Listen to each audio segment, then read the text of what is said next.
do this thumbnail, babes. Thumbnail. What am I doing?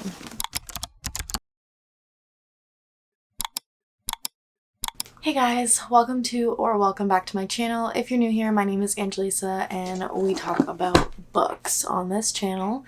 And today I'm going to be doing my May wrap up. So I'm going to be talking about all the books that I read in May. If you haven't watched my June TBR, that is already up, so you can go and watch that after this video. May was, I think, another good reading month. I read a lot. I almost finished my TBR, which was very exciting for me. So I read 9 on my TBR, and I think there was like 12 or 13 on it, so I thought that was pretty good. So I'm going to jump right into it. We're going to start off with storygraph statistics. Don't worry, I'm going to shorten it. I'm not going to say all of the storygraph statistics, just like, you know, the stuff that kind of matters to me, such as like how many books I read, how many pages, etc. We're looking at May. So these stats do not include books that I did not finish.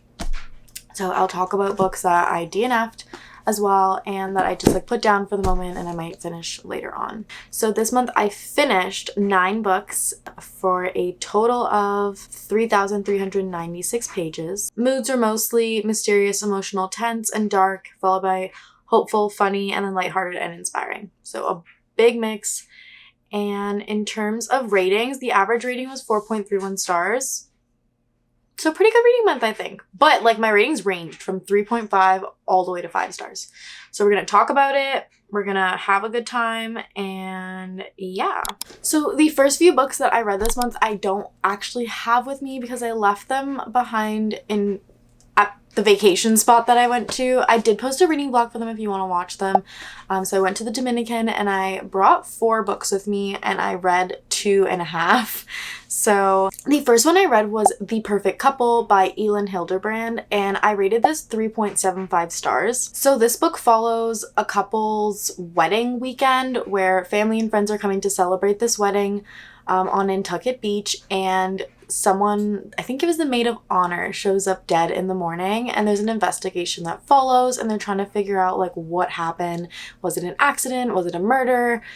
A bunch of secrets come out, and the entire time you're kind of wondering like which person might have had something to do with this, and then at the end it's revealed how it happened. So yeah, I thought it was pretty good. It was my first Elin Hilderbrand book, and I'm definitely going to read more of them. Definitely a very like beachy read. I just loved it. I love the vibes. I really just love like the setting of her book, really, and because I know that a lot of them are the same kind of setting and like description of the scenery, I want to read more of them. So next I tried to read The Vacationers by Emma Straub, and I DNF'd this because I made it I think like 60 to 80 pages in, and it wasn't really like, nothing was really happening. It literally felt like I was just a fly on the wall during this family's vacation, which wasn't really that fun because nothing was going on. I know that like I think secrets were supposed to come out and stuff, but like secrets coming out is so much better when like someone also died. I know that sounds stupid or like a little bit dramatic, but that's just my opinion. So I didn't end up finishing it and I left it behind in Dominican, and I figured maybe someone else will enjoy it. But then I picked up The Woman in Cabin 10 and I rated this 4.25 stars. So this followed a girl, I don't remember what her name was. Oh yeah, her name was It was Lauren, and she's a journalist and she gets assigned to go on this cruise. She's like a travel journalist, so they're supposed to go and kind of like write an article about it to promote people to go. And when she's there, someone gets thrown overboard, like she hears it, or at least she thinks she hears it. She's been drinking a lot, and she's trying to alert like the crew to this, that like someone, you know, was thrown overboard, but everyone is accounted for on the ship. So you're basically following her as she's trying to like investigate this herself without getting in trouble as well, and try to do her job. And yeah, I thought it was really good, very like thrilling, very good writing style, slow release of like information, but at the same time like you never would have guessed that that's what it was. But yeah, I thought it was pretty good. So on the plane ride back, I decided to finish Set on You, which I had started in April. So I rated this 3.5 stars. It was pretty good. I mean, like, I don't know, it just wasn't all that. There was a lot of emphasis on body positivity, which was great. I thought that they did the social media piece very well, but the romance I wasn't all that interested in. And the main character was also, she was very intense and like kind of annoying or like immature with the way that she dealt with things sometimes. She was just, yeah. A lot of the things that the way that she reacted to things, I was just like, girl, don't. Like, but the male main character was very, I liked him a lot. I thought he was really cute. I thought that he was adorable. I thought that, I don't know. I thought he was great. I thought he tried really hard. After that, I read the legendary 11 Other Words by Christina Lauren, and I rated this 5 stars, obviously. I mean, everything about this book is absolutely perfect. I read it for another, like, reading your booktuber's favorite books. This time I did Destiny Sidwell's favorite books, and 11 Other Words was one of them. And I just loved everything about this. I loved the childhood moments, even the adult moments. Like, it was just so adorable. I watched the reading vlog for full thoughts, but this was a 5-star, and I could read this type of book, this trope, this then and now, cottage, lake feel, over and over and over and over again. I would never get tired of it. Like, I love this. Then I had to like pause that reading vlog because Happy Place by Emily Henry came out and everybody was reading it and I just had to. So I read Happy Place by Emily Henry and I rated it 5 stars. It was so, so beautiful. The friendships, I really love the discussions on like men's mental health in this book. I thought it was so good, and just the friendships and reading about a group of friends having like a vacation experience was just so much fun. All the side characters were so good. I will read anything that Emily Henry writes. It could be her grocery list or freaking post-it note. Like, I don't care. It was just so good. 5 stars. 5 stars. Definitely. So then I went back to reading Destiny's favorite books and I picked up Carrie, Soto is Back by Jenkins Reid. Now, I really like this actually. I rated 4.5 stars. It wasn't a 5-star for me, but it was still one of my favorite Jenkins Reid books. It's up there with Daisy Jones and the Six. Honestly, every time I read a Jenkins Reid book, it like tops the one that I read before. The only one that hasn't done that for me was Malibu Rising, but it's because I read Evelyn Hugo first, so maybe that's why. But I love this so much. I loved her relationship with her dad. I thought it was so cute. And I really did love her character and the character development that you see in this. And how she becomes very like empathetic. But also stays that like badass that she is. Yeah. And the friendships that she builds in this is adorable too. And like, you know, when she finally lets her guard down. It's a beautiful, beautiful thing to see. And it made me laugh. It made me cry. It made me smile.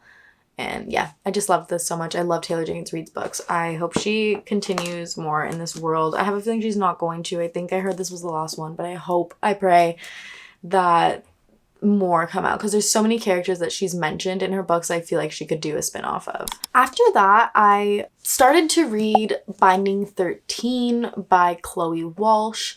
Now, I didn't finish it and I didn't DNF it, but I also didn't finish it. I put it down for a minute because I was getting into the mood for my next video and like the books that I wanted to read for it. And this was just, first of all, it's chunky. I got like this far, which is 204 out of like 577 or something. So over a third. Some of the stuff in this was just yikes. I talked about it more in my reading vlog because it was for the Destiny one, but a lot of the language used was just weird, like inappropriate or like probably not the best for today's like society and like how we just discuss topics now. Like, I don't know how to explain this, but if you know, you know. And there just wasn't really romance at all. Like 200 pages in, like they're still like looking across the room at each other. Like it's very, I know it's a slow burn, but this is like the slowest of burns I've ever seen. And I usually like slow burn. So anyway, that's that. I might finish it, but at the same time, like the reason why I stopped it was because I know it leaves off on a cliffhanger and I didn't want to like feel the need to like catapult the rest of my plans for the month because of this book. So yeah, so for that reason, I put that down and then I picked up His and Hers by Alice Feeney. And this I rated 4.25 stars. So this is following a murder that happens. This woman is murdered, and there's a reporter and a chief of police, I think, or a detective actually, who are involved in it or look to be involved in it. And the detective is the one who's like investigating the case, and the reporter like doesn't want to report on it even though she got assigned it, and it's a huge assignment. And yeah, you're trying to figure out like why they're involved, and it's slowly like information slowly released like in Alice Feeney fashion, where you think one thing and then the next chapter it's revealed like nope, that is not what you thought. I thought the reveal at the end was pretty good. A very good book, and I really did enjoy it.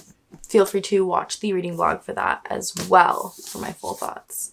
Next, I picked up the Final Girl Support Group by Grady Hendrix. This was actually a lot of fun. It played homage to a lot of movies like Texas Chainsaw Massacre, Nightmare on Elm Street, like movies that have like those big, I don't know what I'm trying to say, mass murder kind of thing, and where there's going to be a final girl in it. Some of the specific ones that are mentioned, and there's like a reference page almost at the end, were Summer Slaughter, Panhandle Meat Hook, Gnome Coming, Sleigh Bells, Deadly Dreams, The Babysitter Murders.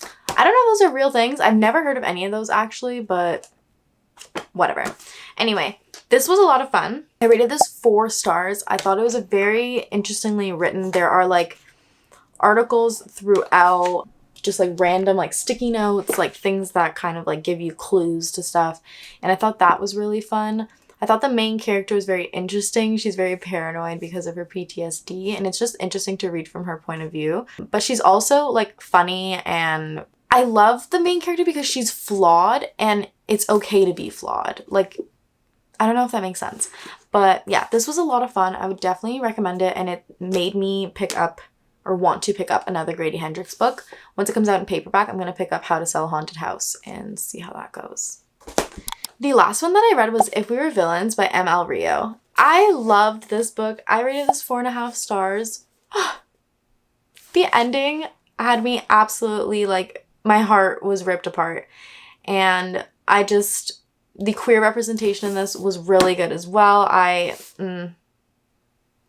The Shakespeare I can see can probably be like a little bit much for some people, but I didn't really mind it. I thought it was actually written very interestingly into the book, and the plays that they were doing kind of were like mirroring what was going on in the main plot line.